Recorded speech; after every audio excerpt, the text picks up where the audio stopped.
All right, Trey Dalbert here, founder, CEO, Don, all that stuff, VendettaSportsMedia.com. I know a lot of people have been looking forward to this video today. Today is the day we finally bury Ryan Poles, which we've been doing all season. But today is really the day that I show you, the viewer, why Ryan Poles is not only the problem in Chicago, he's one of the worst general managers in all of sports, NFL, NHL, NBA, name whatever you want, MLB. This guy is totally fucking clueless. And until the Chicago Bears move on, they will continue to suffer the consequences. Now, what people think is that this guy's doing a great job, which is insane. Nobody's even paying attention. And they all want to put the blame on Matt Eberflus, which is fine, I guess. You can do that. And the point of this video isn't to say that Matt Eberflus was blameless. That guy is an awful head coach. He never won a road game during his tenure with the Bears. I'm not arguing with you. You had the look. I'm not going to go over the time management situation on Thanksgiving, the block kick against the Packers, like all that stuff. When it comes to Eberflus, I get it. We're not going to spend any time on it. I'm very aware of it. He needed to be fired, and that's not arguable. But what I want to really talk about today is, how are you going to fire Eberflus, but not fire the guy who hired him?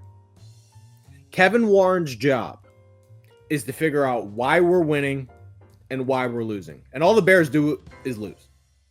Since these people have ran their mouth, and this is what I'm really going to do. Since these Chicago Bear fans ran their mouth, they've lost every single game since. So I'm going to do a bunch of screen sharing, and by the end of this video, you will understand that Ryan Poles is the problem with the Bears. And the fact that they haven't figured that out yet is insane. So this all starts. The Chicago Bears, they beat the Jaguars in London. They're on the top of the world. They're really feeling themselves. And then all of a sudden, they go on this massive losing streak. And by the way, I feel like I'm kind of responsible for all of this losing because, boy, oh boy, I mean, karma really sucks, guys. Like, karma really sucks. So let me go and pull up what needs to be pulled up. After that Jaguars game in London, all these Bear fans ran their fucking mouths. Okay, and I said, dear Bear fans, this is back on October 21st of this year, 2024. I will happily debate any of you. I will happily debate any of you on why you're wrong. None of them stepped up to the plate. A lot of them talk shit. Again, I said all this stuff. Hey, where are the Bear fans? Where are the Bear fans? Please debate me. None of them will do it. None of them will do it. None of them will do it. So then, you know, a couple people ran their mouths like this douchebag, but none of them would ever debate me. So let's keep going here. Then this happens. On last play, and it's going to be getting longer by the second. You're all the way back at the 30-yard line. Now you can step into it. Here comes the Hail Mary with the game on the line. And the ball is caught! Caught! It's a miracle! It's Noah Brown! I can watch the video. My goodness! All right, how do I get out of there? Okay. So, again, I've been calling out these Bear fans for weeks. They won't. None of them have the courage to debate me, so this is why we're here. Anyway, let's get back to the main point of the story, because all the Bear fans have attacked me for one reason, and I'm going to show you the reason. And by the end of the video, you will understand why all of these people are totally fucking idiotic. And there really is no room for interpretation on it. So let me get back to the main video that everyone wants to talk about. And again, this is when they started attacking me again. They previously attacked me last year, but now they attacked me again on October 20th, around that date. And again, I've addressed this several times. We'll go through it all together. But let me share the main video first on basically why the Bear fans think I'm the villain of the city, I guess, and why this Ryan Poles is so wonderful, even though he's the biggest fucking idiot in all of sports. I'm going to share this video with you. And when you first see it, the people who are amateurs will see that video and say, ha, scoreboard, scoreboard, scoreboard. The people who are intelligent and understand the way of the Chinese farmer and understand the way that, hey, we need a systematic approach. We have a standard of excellence. The Bears don't have any of those things. But the people that understand what true leadership is will understand that even after they see this video, they will understand that, this guy really has a point. So let's share the original video. And again, I want to make something clear. This video was recorded after the trade between the Panthers and Bears. By the way, that trade was made like a month and a half before the actual draft. So nobody had a clue who Carolina was actually taking, right? This wasn't a draft day trade. This wasn't a, hey, who are you taking? Okay, we'll trade with you. Let's move up.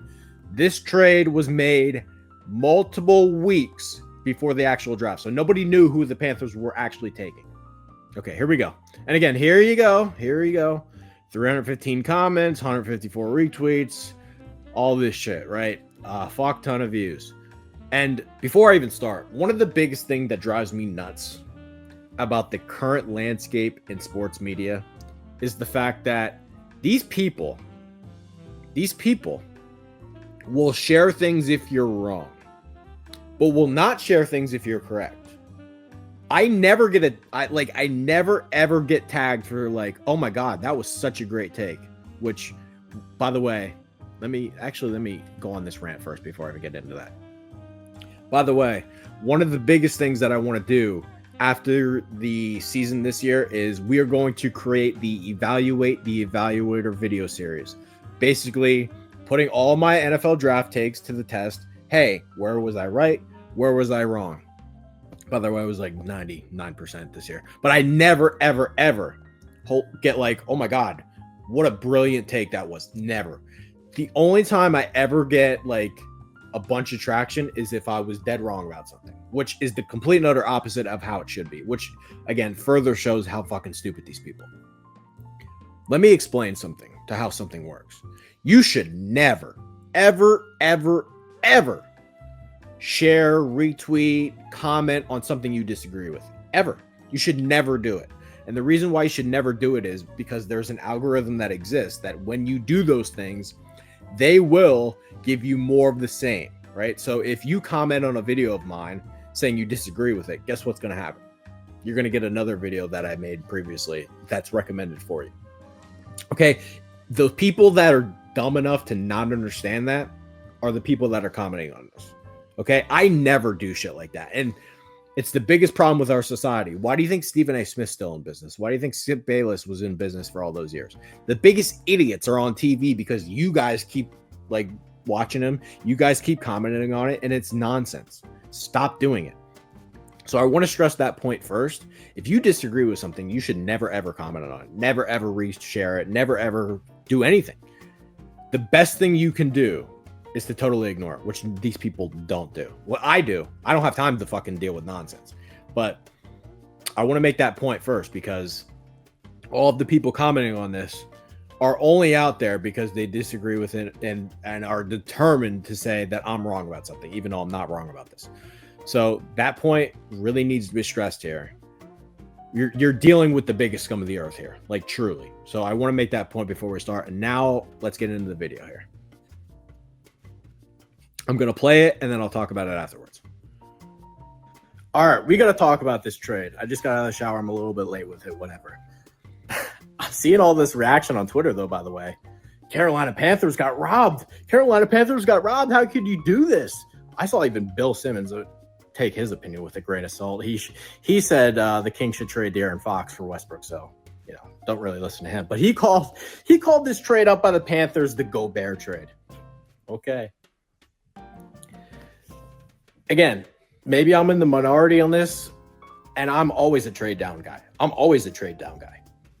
The Bears got robbed. The Bears are the ones that got robbed. Let's run through it. A, it's March. Guess what? The Carolina Panthers by April wouldn't have had a quarterback either.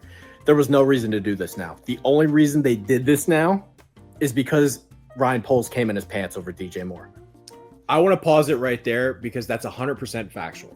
There was never a reason to pull the trigger on that trade then. The only reason Why they made that trade then is because they had an opportunity to acquire DJ Moore. So they made the trade now. By the way, actually, you know what? Let me pause it right there. Let me pause it right there because I think that's an important distinction and everything that's wrong with Ryan Poles. Let's just talk about the DJ Moore factor now. There is no question they took a worse return because they got DJ Moore. If you look at the trade chart, okay, and I want to do this first here. Actually, I should have kept the screen share up, but we'll go back to it, right? If you just look at some of the past trades on these quarterbacks, and we'll keep it paused right here. If you just go back and look at some of the past trades for these quarterback move-ups, I mean, the price that Carolina paid was far worse than it really should have been. And I dropped an example right below it. If you go to the RG3 trade, right? Washington receives RG3. This is what the Rams got back. So they moved down 4 spots, right? That's important. They also got pick 39, which Chicago also got a second round pick, right? They also got the 2013 first rounder and a 2014 first rounder. That's the biggest important distinction to make right there. Chicago took 1 less first rounder because DJ Moore was in the trade. And it's not arguable. Right here, I'm giving you evidence, right? This is about what it costs to move up. And by the way, this is for the second pick. This isn't for the first pick in the draft. This is for the second pick. And by the way, Carolina moved from 8 to 1. This trade was 6 to 2. So keep that in mind, right? Either way, the trades are comparable because back then it was viewed as, well, none of these quarterbacks are a sure thing. Well, Washington paid the price for RG3, not Andrew Luck. So if it was a trade for Andrew Luck, it would have been astronomical. Same thing with this Bears thing. They took around the same pack. These trades were around the same package. Very important to note that. So again, that quarterback class, it wasn't like there was an Andrew Luck and it was viewed as a can't miss, right? Same thing with RG3. You were taking we think he's going to be good, but there's still question marks kind of trade. So I think that's a very important distinction to make here. This isn't arguable. They took 1 less first round pick than they could have gotten a month sooner than they had to make the deal because DJ Moore was in the trade. You don't do that for a guy who isn't a number 1 receiver. Now, let's go over here and just talk about DJ Moore before we get back into the video because this part really, really, really needs to be said. So here's a very important distinction. DJ Moore, through 12 games right now, 62 receptions, 663 yards, 5 touchdowns, 10-7 a catch. That's not a number 1 receiver. It's just not. Like, here are the number 1 receivers. Jefferson's a number 1 receiver. Jamar Chase is a number 1 receiver. CeeDee Lamb is a number 1 receiver. I'd put A.J. Brown in that category as a number 1 receiver. This is not a number 1 receiver. He's just not. If you average 10-7 a catch, you're not a number 1 receiver. Now, last year, he had a really fucking good year. Probably his best year. Maybe his best year ever. But this is the really important distinction that needs to be talked about.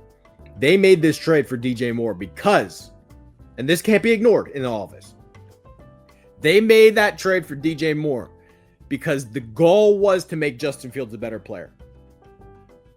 Well, let's go back to Justin Fields. He's been better with Pittsburgh than he was in Chicago. And by the way, here's his 2023 season. Here's his 2022 season. He didn't make Justin Fields a better player. He had a better touchdown rate the year before. So this is without DJ Moore. This is with DJ Moore. He didn't get better. 1 less touchdown, 2 less picks, about the same. Completion percentage, about the same. Yards per attempt, a little bit worse. Like, he didn't make QBR worse. He didn't make Justin Fields a better player. And that's just not arguable. So, again, this point needs to be made before I finish the video. They took a worse package because DJ Moore was in the trade. And they valued him as a first-round pick. They valued him as a first-round pick. That was idiotic. It just was. It just was. Especially if you're going into the draft and then you're going to give up another pick for Keenan Allen and then you're going to take Rome Odunze with the 9th pick. There was no reason to do that. So, again, it should be made clear. Imagine if Ryan Poles had just said, we'd rather have another first-round pick than DJ Moore. Then the trade would have been fucking really cool. Then I would have been like, that's a good package. But you cannot sit there and say, we'll take one less first rounder and we'll take DJ Moore instead, and our team still stinks. Because by the time DJ Moore is out of his prime, you're not any good. So that point really needs to be made clear. They made the trade early and took less than they should have because of DJ Moore. And the goal behind DJ Moore was to make Justin Fields a better player. They didn't accomplish any of those things. And it's not arguable. So let's go back to the video now and we'll share the rest of it. That's it. That's the only way to describe this. Ryan Poles came in his pants over DJ Moore. And let's talk about this. How are you guys going to give the guy that traded down in the second round to swap Roquan Smith for Chase Claypool the benefit of the doubt? We'll talk about that next. But again, there's a laundry list of mistakes. We'll keep going, but I will bring that up later. Because this is a bad draft, and I've been over this. I think there's only maybe 10 guys total I'd taken the first round of this draft. Like 10 guys total. It's not a good draft. The Bears still have to make those picks. Not only that, we'll get into that too. By the way, the pick that they made with the trade down was awful. So we'll keep going. Carolina might win the NFC South. They didn't win the NFC South, and I'm very aware of this. But criticizing anyone for saying Carolina might win the NFC South is crazy. It just is. That division is horrible. Atlanta stinks. Tampa stinks. Carolina stinks. The Saints stink. Hell, the University of Texas might win that division. So let's not sit here and pretend that's crazy. What really boils this trade down is Ryan Poles. I don't know what he did to deserve this positive karma in his life, but he had a few lucky turns on the Candyland board, and that's really all it was. Carolina could have easily won the NFC South, and by the way, they almost did the year prior with Sam Darnold. If they would have just taken Stroud, which there was no evidence of knowing that they wouldn't have done that a month before the draft. If they just would have taken Stroud, they may have won that division. We'll never know. But again, criticizing someone after the fact for saying this is asinine. But let's finish the video and then I'll get into everything. That's not crazy. It's a totally wide open division. Brady's gone. Bucs are in cap hell. The Saints just signed Derek Carr. I don't know how much of an upgrade it is. The Atlanta Falcons sure as fuck aren't winning the division. They better hope Carolina's bad. And that's no guarantee. And not only that, what's the gap between Christian Kirk and DJ Moore? Because that's the trade. He came in his pants over DJ Moore. There's no gap. And they have to pay him now. This is the second time he's now panicked for a receiver because he doesn't have one. He's shown his cars. Dope. Okay, now let's quickly revisit the point on DJ Moore because that can't be stressed enough. Like, it really can't be stressed enough. It really can't be stressed enough. So let's just, again, fantasy football, I'm not saying that you judge players based on who's good in fantasy, right? But, like, the guys who are good receivers, they finish in the, they get top 10, top 15 fantasy finishes. He's nowhere to be found on this list. You traded for wide receiver 18 in fantasy. You took one less first round pick for wide receiver 18 in fantasy. That's insane. It just is. It's just totally insane. So again, there's really no excuse for it. And by the way, highest paid wide receivers, you're getting no surplus value here. You're just really not. You're not getting any surplus value. Here's DJ Moore. He's one of the highest paid receivers in the NFL. So you not only took one less first round pick than you could have gotten, you then had to make him one of the highest paid receivers in football. And you're really not getting any surplus value on the contract because he's not a number one receiver. Smart teams pay great players. Smart teams let good players walk. Bad organizations overpay for good players. That's what the Bears did here for DJ Moore. And again, I'm not saying that DJ Moore is a bad player. I'm not saying that he sucks. That's not where I'm coming from here. What I'm coming from here is you can't take one less first round pick because you have to have DJ Moore and then pay him all this money. That's horrible.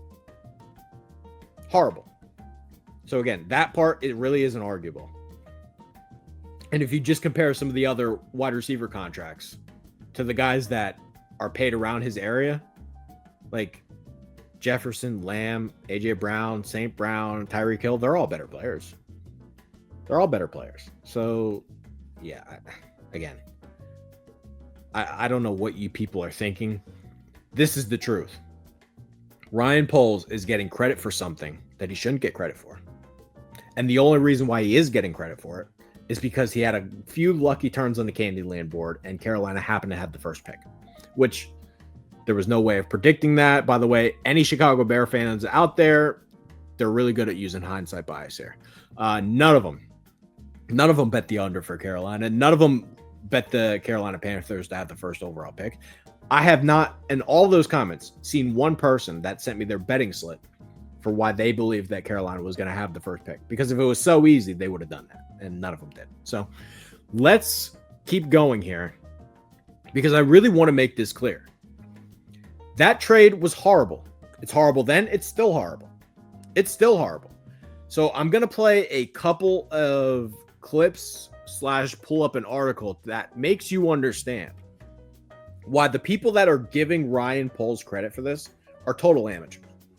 And the people that are saying, you know what, they really got lucky here, those people are professionals. So let me share a couple things. I'm going to not talk for maybe 2 to 3 minutes here. But these next couple things really need to be shared. So the first thing that I'm going to share here, it's a video from Josh Payton. He's one of the few people that I like in sports media. This guy deserves a ton of credit. And look, a lot of people say that he's great, and there's a reason for that. But this is one of the people. This guy didn't get his job because he knew so-and-so. He got his job because he gained a following. 24/7 Sports hired him. He was working in some kind of factory job. Like he shows up in a t-shirt. This guy is as blue collar as it gets. But the portion of the video that I really want to show you is super, super important because this guy understands all of the things that matter in terms of leadership. All of the things that matter in terms of leadership, in terms of having a process, in terms of having a standard of excellence, in terms of not gaining validation from a scoreboard, in terms of having a system in place rather than line item shopping, which is what the Bears do.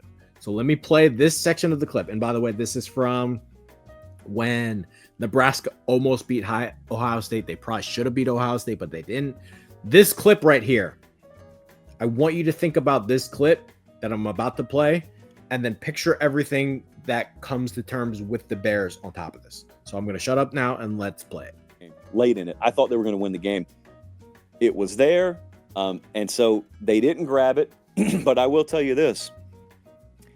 I've got a sneaking suspicion that yesterday was really important for Nebraska. They lost a game. I don't think history will remember this game, but maybe it should. Now, I could be wrong on this. Time will tell. But I think we may look back on yesterday. Close loss on the road against Ohio State. And you may have some people internally there that end up telling you, you know, we lost the game that Saturday in Columbus, but that was a turning point for this team. So I want you to listen to something that Matt Rule said in the postgame, and then I'll talk about it coming back. I felt like a lot of the things we talk about took hold today. And that to me is something I feel relieved. I feel despondent that we lost the game. I thought we were going to win the game. I feel beat up for the guys. But you know, I know when I say these things, a lot of people are probably going to take them the wrong way. I don't think most people who heard that really had it stand out to them. Correct. Because all of the people that don't understand leadership and don't understand all of these things. They didn't hear a word that Matt Rule said. But what Josh is going to tell you is everything that these Bear fans don't understand. Here's what I think he's saying. What I think he's saying is they preached certain things this past week. And for that matter, they've preached certain things in that program about process-oriented thinking over result-oriented thinking. And they lost a game yesterday. Sucks. What he's saying, I think, and having been around Matt Rule a little bit, is we've been preaching. We've planted a seed. We've watered, we've cultivated. We finally saw it sprout through the surface yesterday. The result in the moment was not the one we wanted. But if he's right, and if I'm right about what I think he's saying there, he's talking about an entire philosophical and cultural shift in a program. He's talking about a collection of humans, players, administration, staff. It's just top to bottom. If you can get a bunch of people, a bunch of humans who can perform at a high level, have God-given ability to do it, if you can get them to shift the way they've thought their whole lives in some cases, from just focusing on outcome to focusing on process, you have unlocked the key to sustainable success. Everybody who does it, or I want to pause right there, and I know I said I would shut up. The reason why the Bears don't have that is for that exact reason.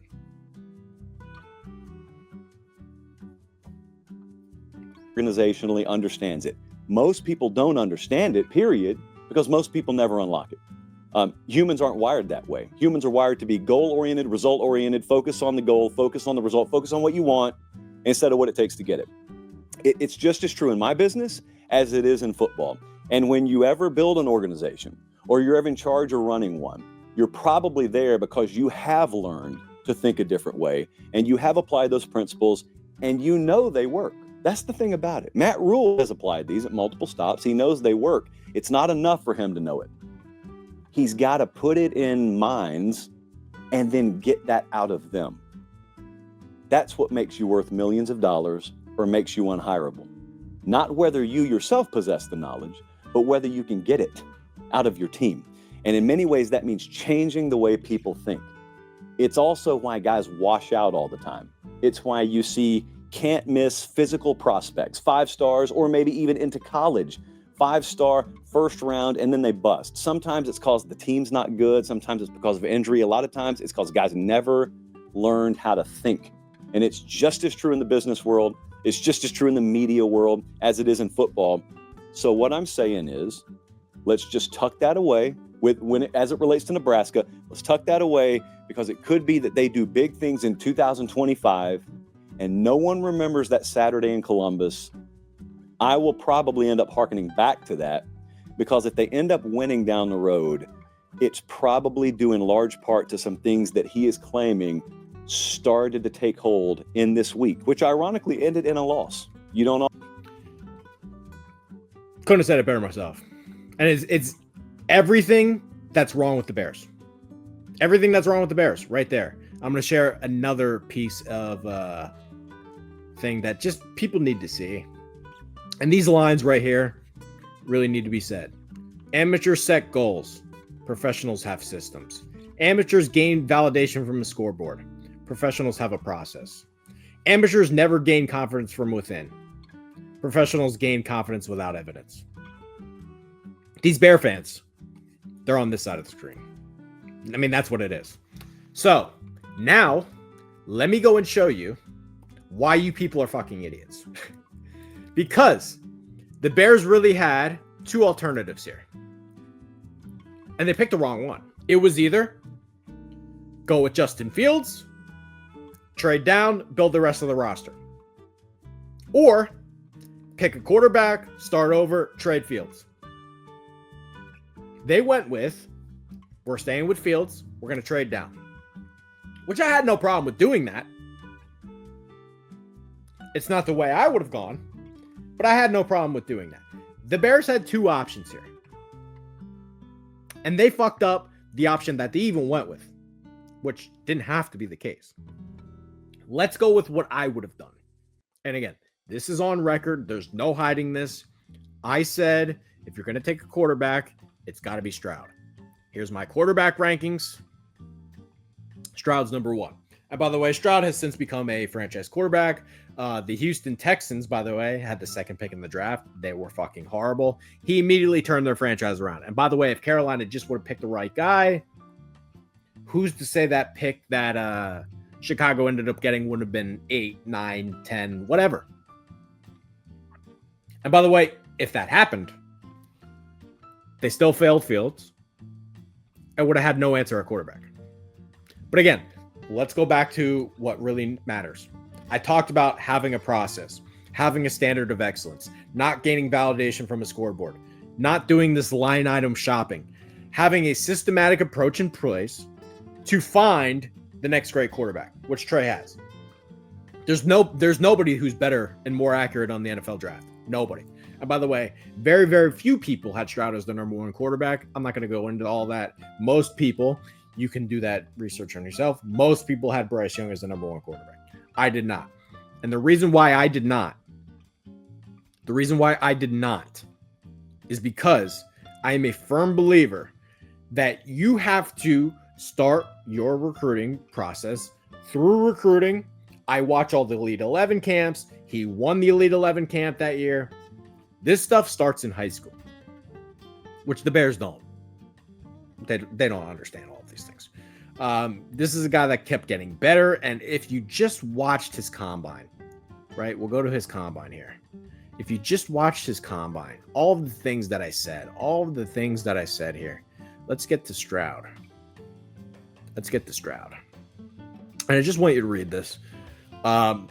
This is the systematic approach. This is having a process. This is understand what you're looking for. These things are non-negotiables. These things we got to have. If you're not doing that, you have no idea how to scout. And again, all of these things, right on the money. All of these things were right on the money. You could have just turned the card in for Stroud.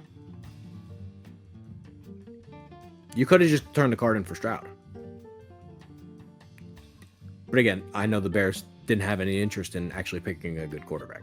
So, and again, it's not a shot at Caleb Williams at all. I love Caleb Williams. But the Bears had the number one pick, and they passed on a guy who became a franchise quarterback. By the way, let's talk about this. If you gave Pohl some truth serum and said, this is what Stroud's going to become, he didn't evaluate the position correctly. Because you don't pass on that when you have the opportunity. But nobody wants to talk about that. Again, it's really not that hard to figure out. The Bears had two options here. And the option I would have went with, I just would have turned in the card for CJ Stroud and then traded Fields. By the way, if you did that, you probably would have gotten a much better return than the 6th round pick that they're going to get. So the Bears traded Fields to Pittsburgh. They got a 6th round pick, which is nothing. If you traded him the season before, he probably would have got a 2nd or 3rd. That needs to be kept in mind too. And again, I wasn't anti-trading down. I'm a big trade down guy. I love trading down. If you watch any of the mock draft simulator videos that I do, you understand I love trading down. That's not a secret. I was okay with trading down. I would have been fine. But again, here's the biggest problem. You weren't developing Fields correctly, which he's a flawed player. But you could have turned him into something the same way that Pittsburgh won with him early in the year. If you were going to do that and trade down, you passed on the best player. And let's go through that together here now. There was 2 outcomes for the Bears. Build around Justin Fields, trade down. Take CJ Stroud, which maybe they would have taken Bryce Young. I don't know. But anyway, those were the 2 outcomes here. If you were going to trade down, Jalen Carter had to be the pick. And there's no hindsight bias involved here. None.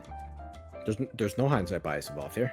Jalen Carter is the best player in the draft. Right here it is. Here's the date. You didn't pick him. If you were going to trade down, why didn't you just take the best player in the draft? Trey would have picked the best player in the draft. By the way, have you seen what he's doing in Philadelphia right now? Is anybody going to talk about the fact? Is anybody going to talk about the fact that the Bears gave him to Philadelphia?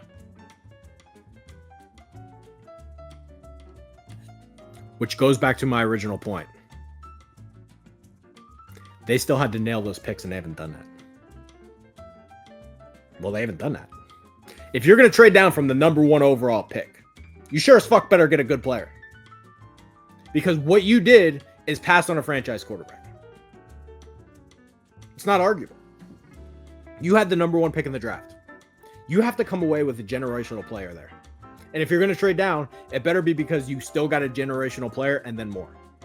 But they didn't do that. They took Darnell Wright instead, who, by the way, isn't good. Nobody wants to talk about that, though. But again, Trey, again, you can't hide this. I don't need hindsight bias. There's no hindsight bias here. There's absolutely no hindsight bias here. Jalen Carter is the best player in the draft. I didn't even waste any time. There was no reason to. Turn the card in, you won't regret it. Don't be the guy that falls victim to the draft politics. That's what Ryan Poles did. He passed on him. By the way, this goes to a bigger point. If you're going to hire Matt Eberflus, and you're going to have him run this bullshit cover 3 scheme that doesn't work, and you're going to play this spot drop, and the whole key to the defense is having your defensive lineman win on every snap. If you're going to run that systematic approach, you need defensive linemen. Poles hasn't gotten any. By the way, his line sucks too on both sides, offensive and defensive line. But they had a chance to pick a blue chip player. Didn't do it. The trade was horrible. So let me get this straight from the people that are defending Ryan Poles on this trade. Not only did he take 1 less first round pick for DJ Moore, who isn't a number 1 receiver, he then in that same draft came away with Darnell Wright instead of Jalen Carter. And we're supposed to defend this guy? There wasn't any room for interpretation. Jalen Carter was the best player in the draft. Again, there were 2 outcomes, at least according to me. Maybe they saw multiple different outcomes, which I don't know how you could. There were 2 outcomes. Stroud, trade Fields, or trade down, take Jalen Carter. They did neither. There's no defending this guy. There's no defending this guy. There's no defending this guy. Again, there's no defending this guy. So let me tell you why the Bear fans hate me. And the reason why the Bear fans hate me is because I speak the truth. And the reason why the Bear fans hate me is because I tried to tell all of you, again, peep the date, no hindsight bias. Mitchell Trubisky had no chance. He had no chance. You can go and click this. He was my 8th ranked quarterback this year. I would have took him in the 6th round.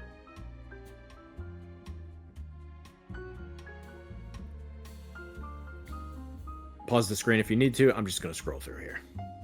But again, the truth of the matter is, pause the screen if you need to. Read it. That's fine. Here's the link. Mitchell Trubisky fail. Here it is. The reason why the Bear fans hate me is because I was 100% right on Trubisky. And then what they will tell you is everybody knew that pick was going to be bad, but it's not true. And the reason why it's not true is I demand an apology from the Chicago Tribune. I actually called the Chicago Tribune, and I don't have phone call evidence of this because I didn't want to illegally record the people that I spoke to at the Chicago Tribune. But the reason why they wrote this, what I was told, and you don't have to believe me, that's fine. I spoke to a couple people there. The reason why they wrote this is because they feared, I guess they're being pricks about this. The reason why they wrote that, what I was told, is because they were fearful that their fans were actually going to riot with like pitchforks and fire and shit. Like, that's what I was told. And the reason why they wrote that is to remind Bear fans that the Jeremiahs, the McShays, all these draft analysts had Trubisky as the number 1 quarterback there. And I'm going to show you exactly why. There's no revisionist history here. Well, actually, I should say this. There's a lot of revisionist history here, except Trey was the only accurate one about it. Okay, so let's talk about this.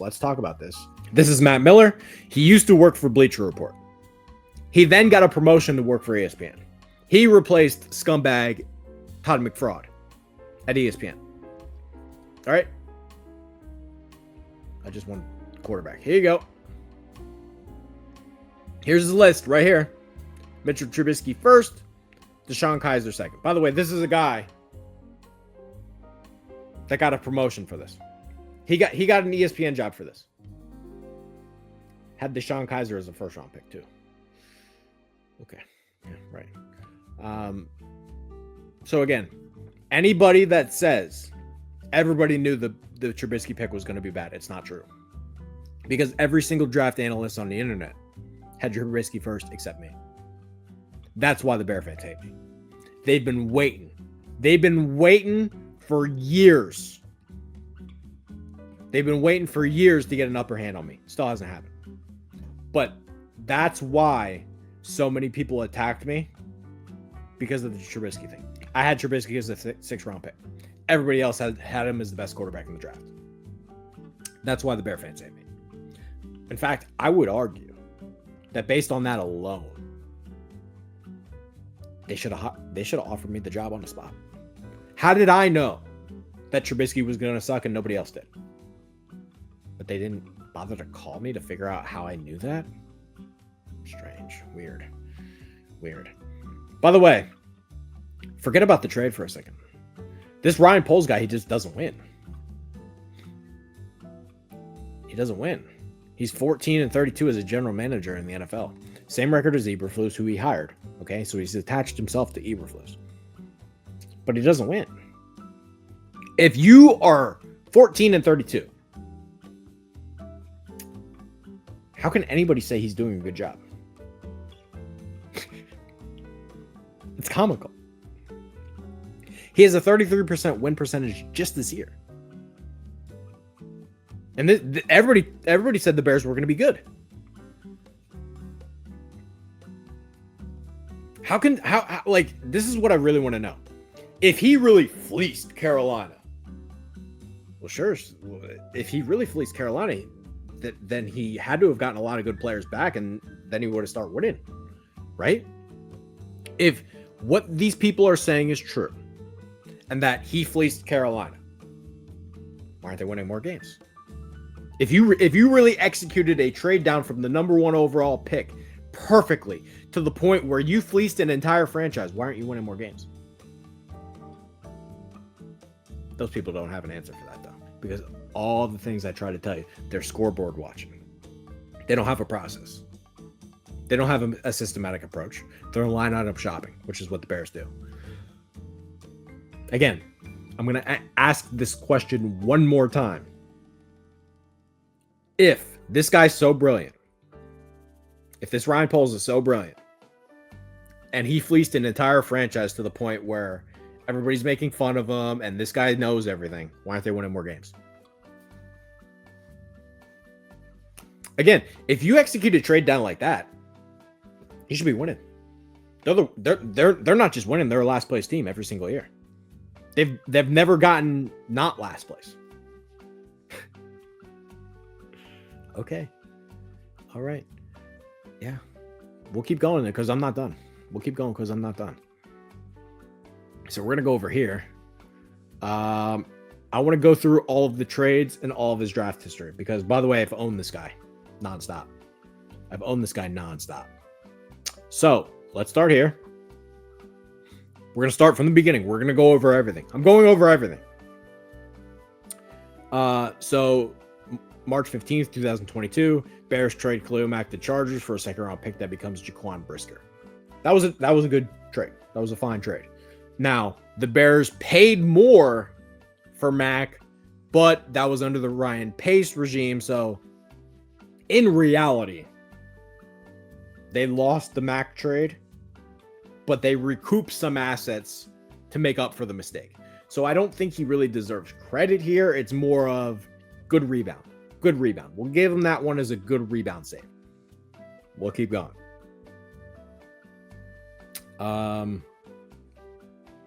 So he tried to pick an offensive lineman who sucks, right?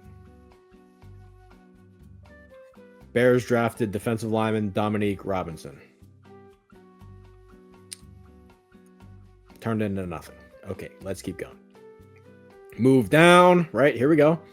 Bears spent Illinois center Doug Kramer. Is he even on the team anymore? Can we pull up that? Is Doug Kramer still on the team? I don't think he is. Here's the depth chart. Oh, my mistake. He's the third string center. Cool. Good pick. Great pick there. Great pick there. We're going through all of it because I've been told this guy's brilliant.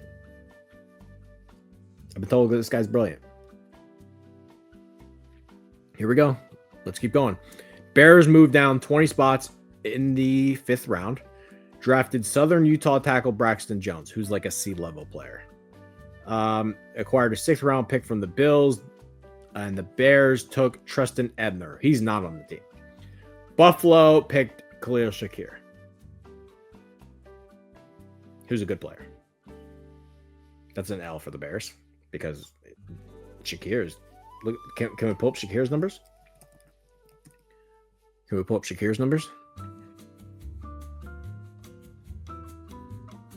Hold on. Let's pull up Shakir's numbers. Khalil Shakir, 60 receptions, 629 yards, 2 touchdowns, 10-5 a catch.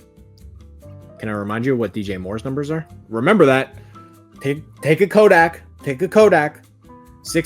11 games, 60 receptions, 629 yards, 10-5 a catch. Take your Kodak. What's the gap? Nobody knows. Nobody wants to say anything, right? Nobody wants to say anything, right? So, again, a reminder that the Bills made a great move in the 5th round and took Khalil Shakir. Because the Bears didn't end up with that player, they felt they had to reach for another receiver and then overpay him. That's all this polls guy does. Again, this is the entire list. This is Bears.com. Recapping every trade Ryan Poles has made. Well, that's a stinker.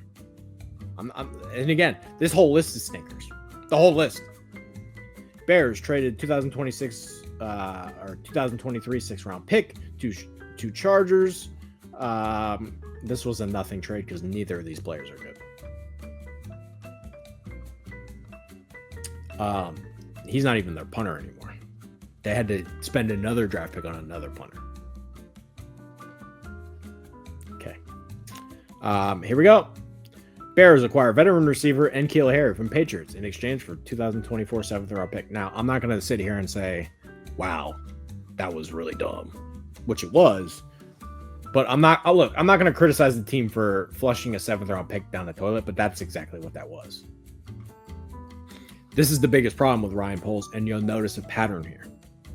Panic, I didn't get a receiver. Panic, I didn't get a receiver. Panic, I didn't get a receiver. He's made 800 moves for a receiver and never truly solved the problem. His receivers aren't really that good, but he keeps trying to get them because they're not that good. So it's miss after miss after miss after miss after miss on all these receivers who doesn't help the team. Here's one of them. Flush the 7th-round pick down the toilet. Here's another one. Bears trade defensive end Robert Quinn, who he didn't sign. This was from the previous regime. This was from the Ryan Pace era. So Ryan Pace got Robert Quinn on the team. He trades him to Philadelphia for a 4th-round pick, Tyler Scott, who's not any good. So that's another wasted draft pick. Which, again, if he was good at drafting, which he's not, he would start finding a way to hit on some of these trade downs, which he hasn't done. Here's another one. Bears trade linebacker Roquan Smith to the Ravens for 2nd and 5th-round picks. They picked Gervon Dexter and Noah Sewell. But instead of just getting another 2nd-round pick, he flipped his own 2nd-round pick for Chase Claypool, and that player became Joey Porter. So, again, let's recap it. If he just never made a trade on this, if he just didn't do anything, he would have Roquan Smith and Joey Porter. Instead, he ended up with Chase Claypool and Gervon Dexter. By the way, Roquan Smith, he's one of the best linebackers in football, and he makes a huge difference to the Ravens. You're going to defend this guy, though. This is one, like, by the way, this is one of the worst trades in the NFL in like 20 years. I mean, he's not even on the team. Forget about on the team. He's not even in the league. You gave up a second round pick for that. And Joey Porter Jr. is like slowly becoming a number one corner in the league. This is one of the worst trades ever. And people are defending this guy. You gave up a linebacker that might go to the Hall of Fame. And then used that pick. By the way, moved down. So you gave up your own pick. That was like pick 33. Got back like pick 45. Took Dexter. Awful. Awful. By the way, none of this is hindsight bias. Can I just pull that up? Because I want people to understand that what I'm telling you, again, I went on the rant about process. I went on the rant about having a systematic approach. Like all of these things.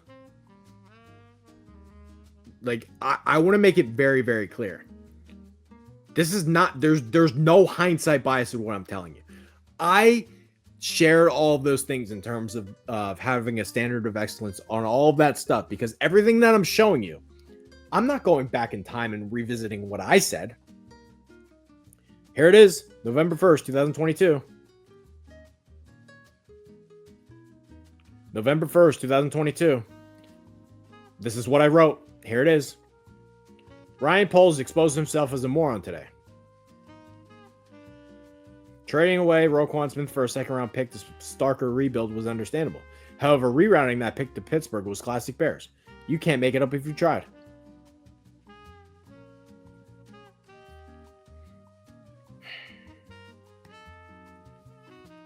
What do you got to say? How are you defending this guy? How is Kevin Warren sitting there in his office? Kevin Warren's job is to figure out why we're winning, why we're losing. This is a Ryan Poles design problem. And it's not arguable. No hindsight bias. I said it was a terrible trade back then. Nobody wanted to listen to me, of course. We already went over this trade.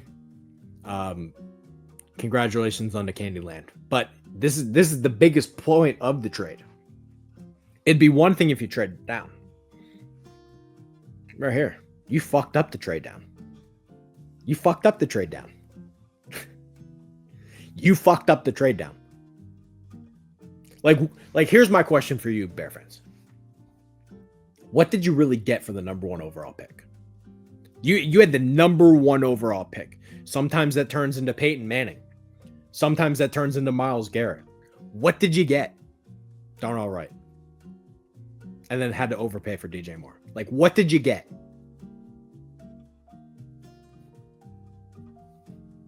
Okay. Here we go. Here we go. Bears move up 5 spots in the second round for Tyreek Stevenson. Do I need to remind anyone what Tyreek Stevenson did? Do I need to remind anyone what Tyreek Stevenson did? Can we show that again? Can we show that one more time? Can we show that one more time? And it's going to be getting longer by the second. You're all the way back at the 30-yard line. Now you can step into it. Here comes the Hail Mary with the game on the line. And the ball is caught! Caught! It's a miracle! Here we go. Here's Tyreek Stevenson. Here he is. 29. Here he is. Look at him. What's going on? He's not paying attention. Look at. Let's watch it again. He's talking shit to the fans. Look at it. Look at him. We traded up for this guy. Here he is. We traded up for him. Here he is. Watch this shit. Here we go. There's 29. Watch him. Tips it right to him. Let's go back to it. Let's go back to it. Moved up for Tyreek Stevenson. By the way, none of this is hindsight bias. Everybody with a brain knew that this guy was a fucking knucklehead. Georgia football players Tyler Simmons and Tyreek Stevenson charged with disorderly conduct in a bar fight. There's a lot of stuff when it comes to Tyreek Stevenson. A lot. But here's the bottom line. Georgia doesn't just get rid of football players. Like, I don't know, like, if you guys watch college football or understand what happens. Kirby Smart wants good football players on his team. If he gets rid of you, that's a sign. He's not an idiot. Like, Coach Smart is smart. If he gets rid of you, it's because he didn't really value you. And Georgia had better players on the roster. That's why they got rid of him. He's an idiot. You were always picking a guy who had character problems. And those character problems, because you have a bad coach who polls hired, showed themselves on Sunday. Again, we'll keep going. We'll keep going. Has the guy gotten anything right? This is Bears.com. There's no hiding this. Bears.com. Here you go. Tyreek Stevenson. Miami corner. Should have been Georgia corner, but they kicked him out because he had character problems, which everybody knew about. But you traded up for him. Give him an extra pick for it. How's it working out? Here we go. Traded down a couple spots. Roschon Johnson, who's not any good. Can we pull up Roschon Johnson's number? Can we pull up his stats? Can we pull up his stats? Here we go. Here's Roschon Johnson.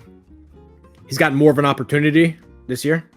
48 attempts, 2.9 a carry. You want to see what Trey had on Roschon Johnson? Here's my draft profile on him. We'll talk about it. I have an undrafted grade on Johnson, and you probably should too. 4th round pick, Roschon Johnson. What did Trey have to say on him? And here's the date. Here's the date. Here's the date. I have an undrafted grade on Johnson. Undrafted grade on Johnson, and you should too. By the way, he's been a non-factor. He's basically their, if I need a yard on the goal line, that's all he does. But this was their pick. What's he gotten right? And by the way, everything I called him out for at the time. This was written 2023, so now let's recap here. Let's keep going. This is a fanboy Bears Insider site, so we'll keep going here. Here we go. So this picks it back up. Acquired Montez Sweat for a 2nd round pick. That was awful. That was terrible. That was a terrible trade. Let me show you why it was a terrible trade. Because they did the exact same thing they did with DJ Moore. Okay, here you go. This is the highest paid edge rushers in the NFL. Highest paid edge rushers in the NFL. Nick Bosa, Josh Allen, Brian Burns, TJ Watt, Myles Garrett, Montez Sweat. He's not. He sure as fuck is not. Like, this is crazy. And again, it goes back to everything that I've been talking about. Overpay for good players is what bad teams do. Good teams pay great players and let good players walk. Bad teams overpay for good. That's all Poles does. Are you kidding me? $98 million for Montez Sweat, and then you gave up a 2nd round pick too? Like, here's my question for anybody that wants to defend this trade. If you were going to give Montez Sweat $98 million, why'd you have to give up a 2nd round pick for him? That was idiotic. That was idiotic. You need those draft picks. Your team stinks. You can't afford to give up a 2nd round pick. You don't have any good players. It's one thing to pay Sweat $98 million, which he doesn't deserve. It's another to give up a premium draft pick for him. Now let's go and revisit that 2024 NFL draft, 2024 NFL draft. Let's go revisit it. What did that 2nd round pick become? By the way, here's Matt Miller, who I talked about, who got a promotion for saying Mitch Trubisky was the number 1 quarterback in that draft. What did that pick become? From Chicago through Washington. Okay, so yeah, this is what it was. This second round pick became Cooper DeJean. Tell me Chicago couldn't use that guy right now? On a rookie contract? Washington decided that we're going to move down again and get Sainristil, who's fucking really good. Can we talk about him? Whether you want to use Cooper DeJean, Mike Sainristil, both players are really good. Both players are fucking really good. Here we go. Mike Sainristil, one of the biggest drafts or biggest steals in the draft. By the way, I also said that. Here we go.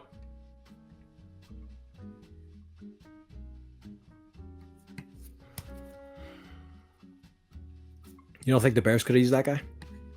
Again, I'm going to repeat myself. It's one thing to pay Montez Sweat $98 million. That's stupid, but I get it. You can't give up draft picks on top of that. Like here's a perfect example of how stupid that is.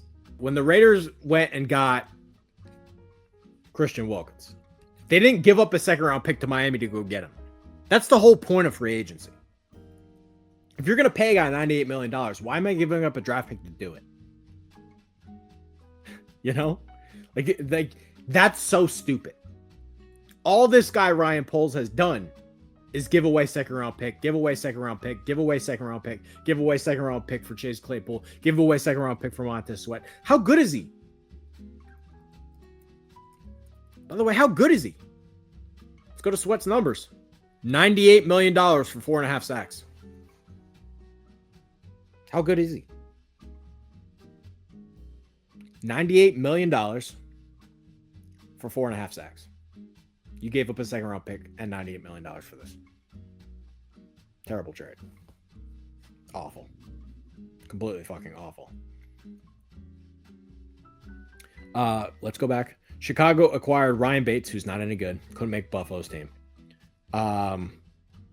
19 starts for Buffalo in 73 games. 73 games of mostly special teams, 19 actual starts. Didn't make a start in 2023. Again, I'm going to stress this. He could not make Buffalo's team. They gave up a 5th round pick. Buffalo took Cedric Van Pran, who, by the way, this is too soon to say this because he's still a rookie, but Van Pran's going to be a good player. If Chicago was smart, they just would have took Van Pran and had him on a rookie contract and then developed him into the starting center, but they're not smart. Dumbass trade. Here we go. Here's another one. You're seeing a pattern. Panic. I don't have enough receivers. Oh my God. What am I doing? Let's give away another pick. Now, a Boygby, I don't think he's going to be any good, but here's the bottom line. Keenan Allen contract. What are you paying this guy?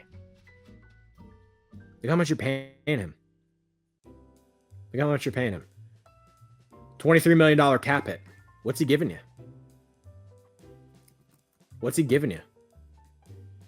$23 million cap hit. Also give up a 4th round pick. What's he giving you? 440 yards? 10 yards of catch? Okay. All right. It's okay. But again, you didn't just give up a draft pick for Keenan Allen. You then paid him a $23 million cap hit. Dumb. Austin Booker. Not any good. This trade was stupid. So what happened here is they gave up their next year's 4th round pick so that they could pick Booker. Okay. Here we go. Again, you'll see the pattern. Giving up more draft picks. Has Booker done anything? Has he done anything? Keep this in mind. Has he done anything? By the way, before I even talk about this, they gave up their next year's 4th for a 5th this year for a player that's given them nothing. You want to know what Trey said about Austin Booker? They gave up a 2025 pick to take Austin Booker, who sucks.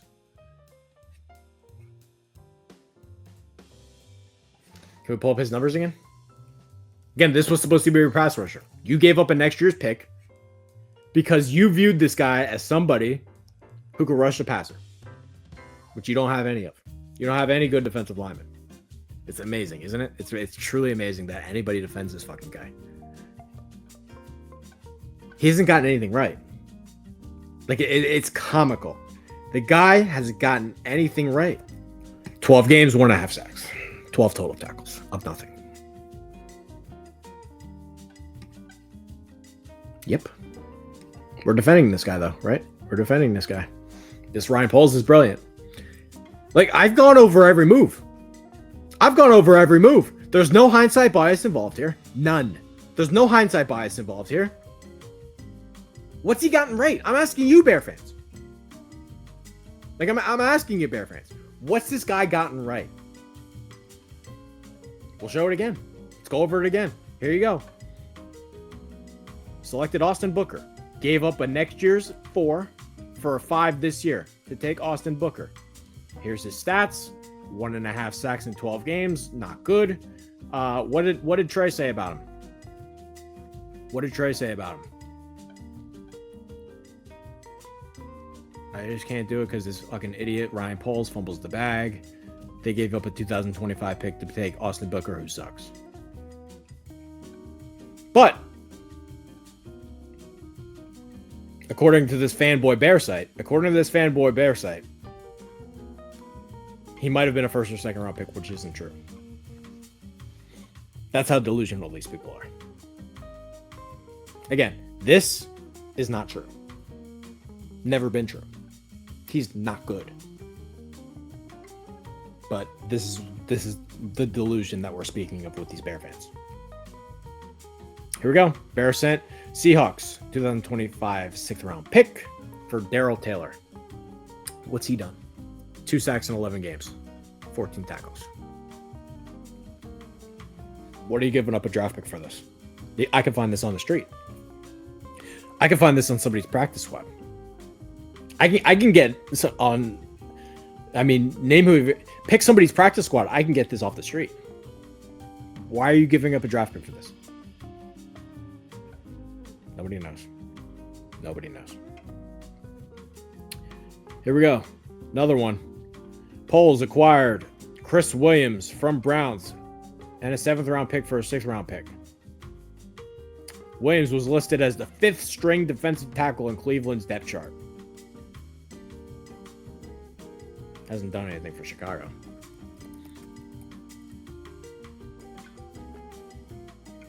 Again, here you go. 2 sacks, 12 games, 12 tackles. He's really been a non-factor. Here's the game log. Nothing. Could have gotten this off the street. Can we just read this line again? Williams was listed as the 5th string defensive tackle in Cleveland. There's no hiding this. There's no hiding this. So again, let me remind you of all the problems here. And I haven't even gotten to the draft history. I really haven't. We're talking about a guy who hired Matt Eberflus to run a totally flawed scheme and then didn't get him any defensive linemen. And then the defensive lineman he did get, he gave up draft picks for, totally overpaid, and then they didn't perform. But this is all on Eberflus. Like, again, let's go back to that blocked field goal against the Packers. Do you think Eberflus schemed up a bad field goal? Or are they just soft, can't block anybody, and then that's what happens? Okay. Yeah, right. We're defending this guy, though. He's brilliant. Here we go. Again, let me remind you. 14 and 32. Let's go to Ryan Pace. This is the GM before Poles. 48 and 65. Somehow this looks great. This is the guy that took Trubisky, who should have never been employed. They're better with Trubisky. Look at right here. 48 and 65. They're more successful with Trubisky than they are now. Look at the win percentage. Look at the win percentage. They won more games with Trubisky. Why? Why is that the case? Has everything to do with the roster. Again, they went from Trubisky to Fields / Caleb Williams, and they're worse now. Why is that the case? You know it's why it's the case. You know exactly why it's the case if you're smart. Here's the draft history. So Poles took over in 2022. Kyler Gordon, B- level player, B+ level player, terrible, awful. Let me pull this up. Here you go. Here you go. Let's go back to it.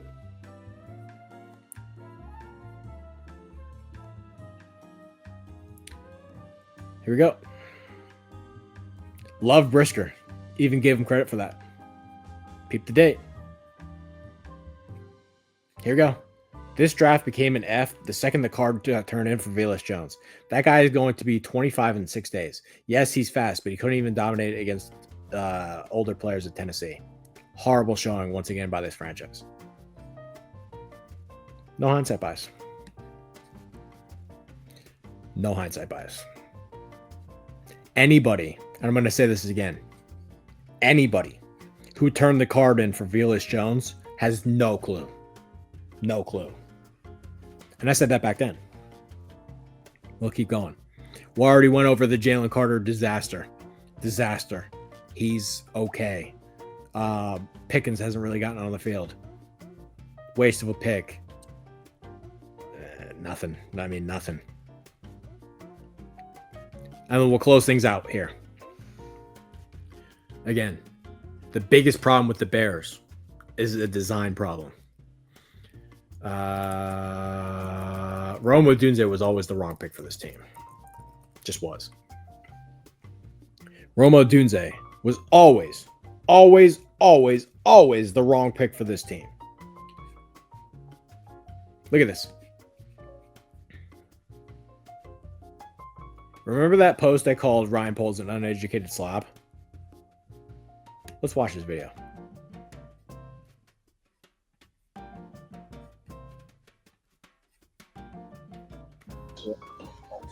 It's JC or alt. Then that's the key is the Giants. You think so? You think they take neighbors? Giants? Do we feel good they take alt? Here we go. They take alt.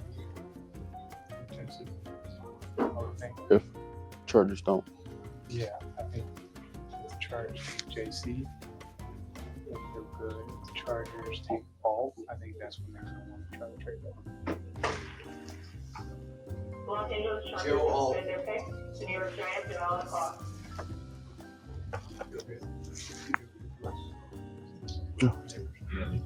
So I feel like it is. Should be good. My gut tells me it's wrong. Look at this. Look, this dude is a fucking slob.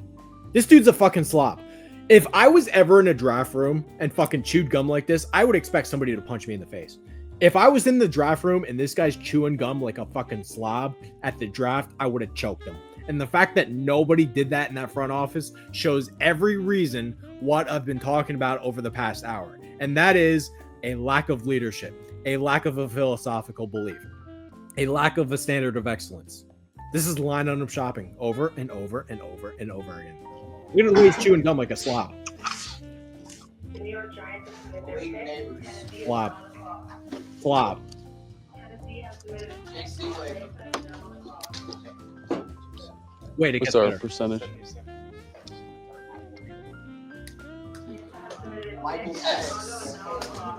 Penix. Shane, you okay with this? Is it too much for you? I would have choked the fucking guy. Weiss. Did you don't send it in, but did you type Odunze, Rome Odunze? Okay. It's Brian Post from the Bears. How are you? I'm doing well. How are you, man? Good. You ready to roll? Oh, yeah. Let's do it. It's going to be fun, man. It's going to be really fun. Can you believe this, man? Oh, man. It's surreal, man. It's surreal. I cannot believe it that it worked out exactly like we said it would. It's going to be a hard cover. I know that. Oh, yeah. It's So you already know that. It's going to be a hard the trio cover. of it. We're going to make it happen now. With the 9th pick in the 2024 NFL Draft, the Chicago Bears select Rome Odunze, wide receiver, Washington.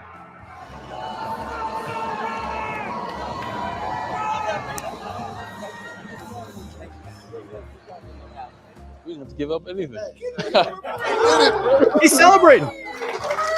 He's celebrating. That's the Burt, number 1 and number 2 player, though. Anybody hear that? This is what I wanted to talk about. Up anything. Listen really closely here coming up. That's the Burt, number 1 and number 2 player, though.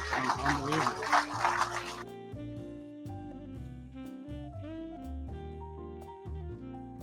Here we go.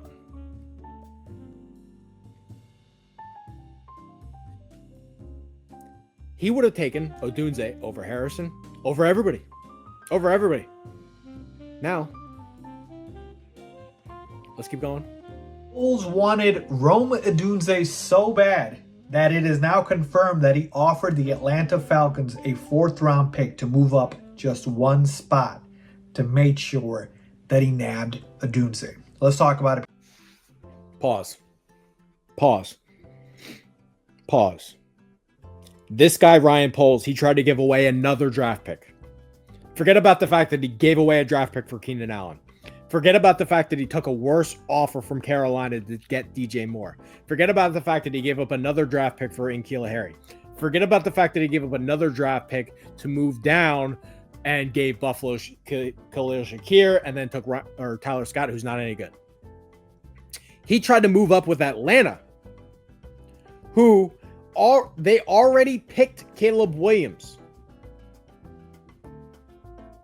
Like, who is he moving up for? Like, who's he scared of Atlanta picking? It's unbelievable.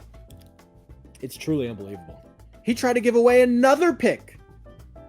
And by the way, Atlanta, if they were smart, why wouldn't they take the offer? The Bears already took Caleb Williams. It's not like they were going to snipe him on Penix. So imagine if Atlanta was just capable. That's another pick. They're celebrating. Look at. They're celebrating that they didn't have to give up anything for Odunze because the Falcons were stupid enough to not rip him off.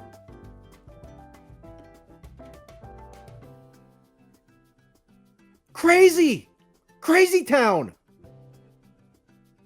By the way, I don't hate Odunze. I don't. But you play in Windy City, Chicago. You're the Bears. What are you doing with these 3 wide receiver sets? I mean, go look at the Bills, for example. The Bills said, you know what? We play in Buffalo. We need to run more 12 personnel. And that's exactly what they did. They got Dalton Kincaid. They have Dawson Knox. They have a couple capable receivers, and they took off. What are you doing with this 3 wide receiver set? You can't block anybody. Philosophically, it was the wrong decision. Value, it was the wrong decision. Evaluation in terms of the player itself was the wrong decision. What's Odunze giving you? This guy, he would, on record, would have taken Odunze with the 2nd pick in the draft and tried to trade up. Tried to trade up for this. He tried to trade up for this. Tried to trade up for this. Now, if you were going to take a skill position guy, it had to be Bowers. But they're not smart enough to do that. Again, no hindsight bias involved. This is who I would have picked. Let's scroll down. Here we go. I have Brock Bowers as the 3rd best player in the draft behind Marvin Harrison and Caleb Williams. If you had pick 8, pick 9, whatever it was, why wouldn't you take Bowers if you wanted to do all that?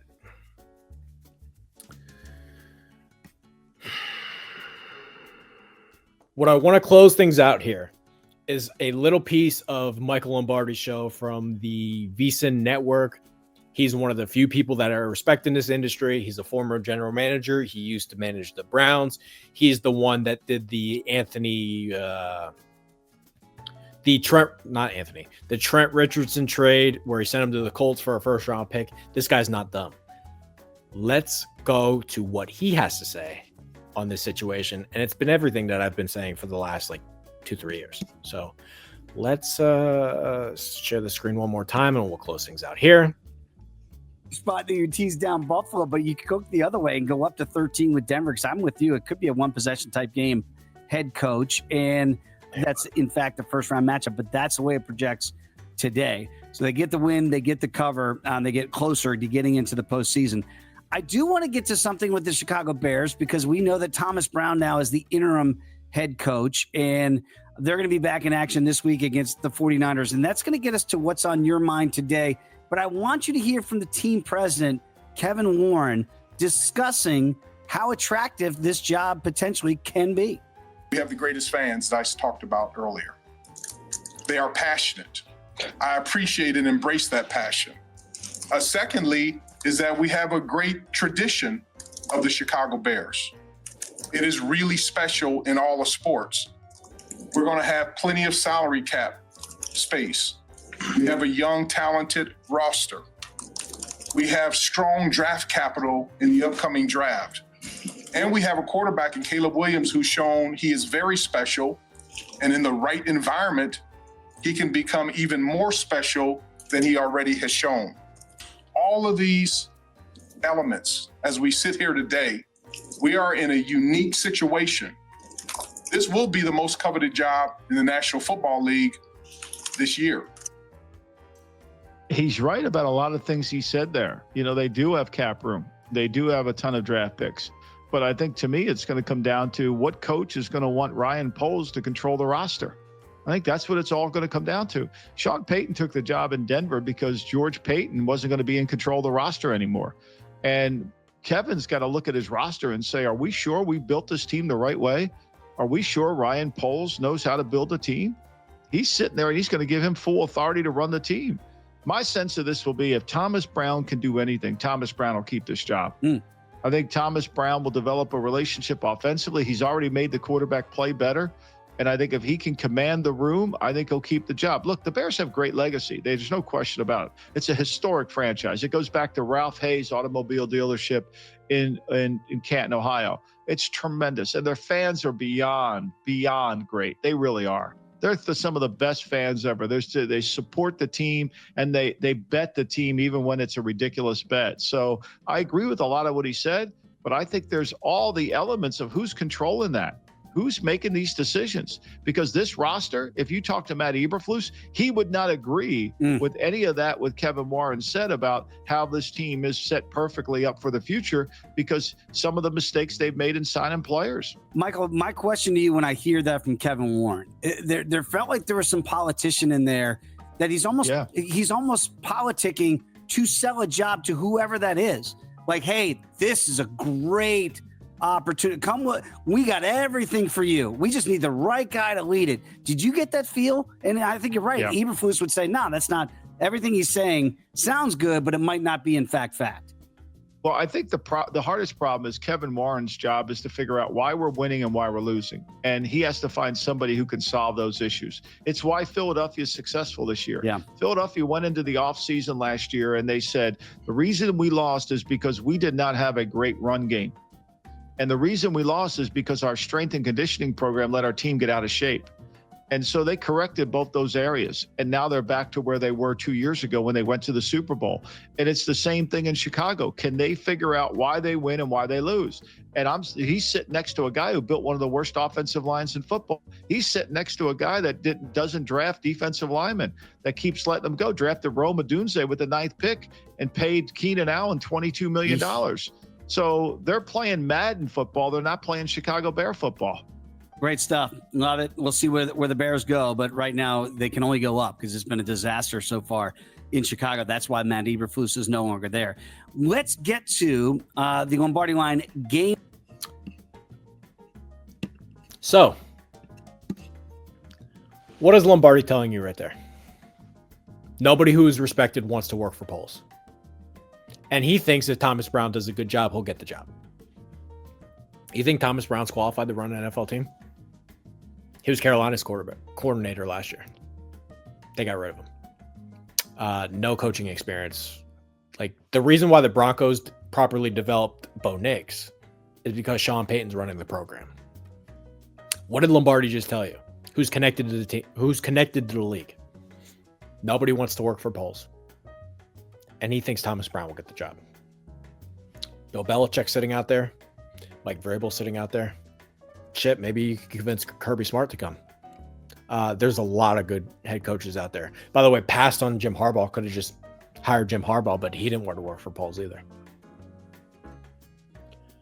So, what he's telling you is nobody wants to work for Poles. Thomas Brown will get the job.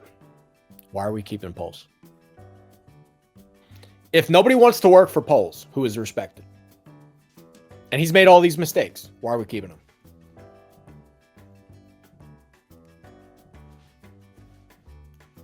So we'll end it with that. There's no room for interpretation here. This Ryan Poles, he's one of the dumbest motherfuckers that's running a team in any sport, and it's not arguable. The Chicago Bears are completely and utterly fucked until they get rid of him. By the way, they have Caleb Williams, still aren't winning games. And if they hire Thomas Brown as their head coach, they won't win games next year.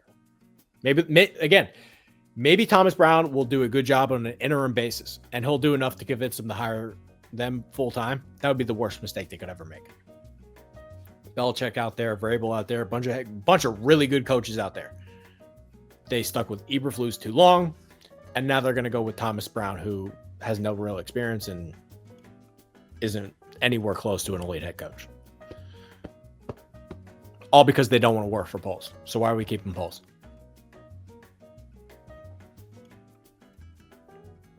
I've owned this team since day one. It is not arguable. There is no hindsight bias involved. And the number one reason why I get these things right and why they get them wrong is because I have a systematic approach. I have a standard of excellence. I have a process for why I believe certain things. They do not. And until those things change, they will continue to suck. That's the video. Comments are open. Feel free. You can call me an idiot. I don't really care. But as I tried to tell you earlier, the more you comment, the more it helps me. So open to your feedback. Let me know. But hopefully, again, this video is super, super long. But hopefully you are now smart enough to understand that this Ryan Poles is one of the biggest jackasses in the league. And there's no fucking way he should still have a job right now. He should have been fired the second he pulled off the Chase Claypool trade, let alone all the other bullshit he made. So we'll end things here. Thank you guys for watching. Peace out, Girl Scout. And we'll be back soon. Also, make sure to check out VendettaFantasyContest.com and go watch the East Carolina series on the YouTube channel. Peace out.